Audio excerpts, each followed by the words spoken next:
دنیا میں ہر زبان کا اس زبان میں جو مفہوم ہوتا ہے نا، جب آپ اس کا ایز اٹ از ترجمہ دوسری زبان میں کرتے ہیں تو وہ مفہوم چینج ہو جاتا ہے.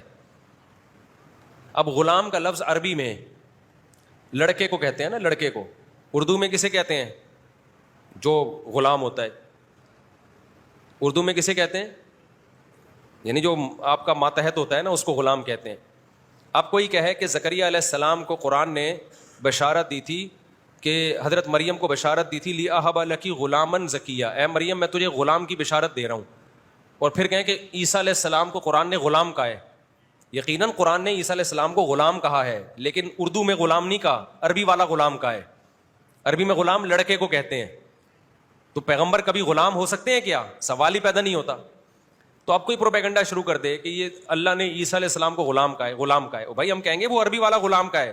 تو عربی میں جو حرث ہے نا، کھیت، وہ توہین کے معنی میں نہیں ہے، وہ تعظیم کے معنی میں ہے. سمجھ رہے ہو کہ نہیں سمجھ رہے؟ عربی میں جب کسی کو کھیتی کہا جائے یا کھیت کہا جائے تو یہ تعظیم ہوتی ہے، یہ توہین نہیں ہوتی. اردو میں توہین ہے. تو عربی میں حرث کا مطلب کیا ہے؟ وہ زمین جو پیداوار کا ذریعہ بنتی ہے. اب آپ مجھے بتاؤ کہ جب کوئی شخص کسی زمین کا مالک ہو اور آپ اس کو بتاؤ کہ یہ زمین تمہاری ہے، یہ زمین کس کی ہے؟ تمہاری ہے، اور تمہارے پیداوار کا ذریعہ بنتی ہے، تو کسان اپنی زمینوں کے لیے جو پیداوار بھی دے رہی ہو، خون خرابہ کرتے ہیں کہ نہیں کرتے؟ کسی کو قبضہ کرنے دیتے ہیں؟ اس کی کتنی قدر کرتے ہیں؟ کہتے ہیں بھائی ہماری مٹی ہے، یہ ہماری کیا ہے؟ زمین ہے. اس کو عزت دیتے ہیں. آپ نے سنا ہوگا نا، وطن کی مٹی، وطن کی مٹی. تو یہ لفظ ہم توہین کے لیے استعمال کرتے ہیں یا تعظیم کے لیے استعمال کرتے ہیں؟ تعظیم کے لیے استعمال کرتے ہیں. تو قرآن جب عورت کو کھیت سے تعبیر کر رہا ہے، بیوی کو کھیت سے، تو توہین نہیں کر رہا، وہ عورت کی تعظیم کر رہا ہے. وہ یہ بتا رہا ہے کہ دیکھو کسان، وہ زمین جو آلو پیاز ٹماٹر پیدا کرتی ہے، اس کی پیداوار میں اضافے کا ذریعہ بنتی ہے، کسان اس کی کیسی قدر کرتا ہے، اس کی خاطر جان دے دیتا ہے.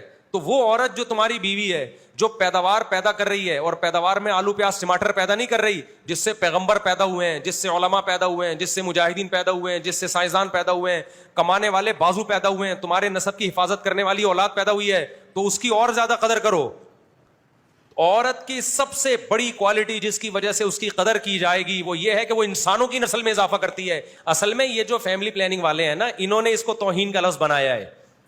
ان کی نظر میں گدے گھوڑوں کی پیداوار میں اضافہ ہو اچھا ہے، بکریاں بڑھے اچھا ہے، کتے زیادہ سے زیادہ پیدا ہو اچھا ہے. انسان پیدا ہوتے ہوئے ان کو برے لگ رہے ہیں. انسان نہیں پیدا ہونا چاہیے.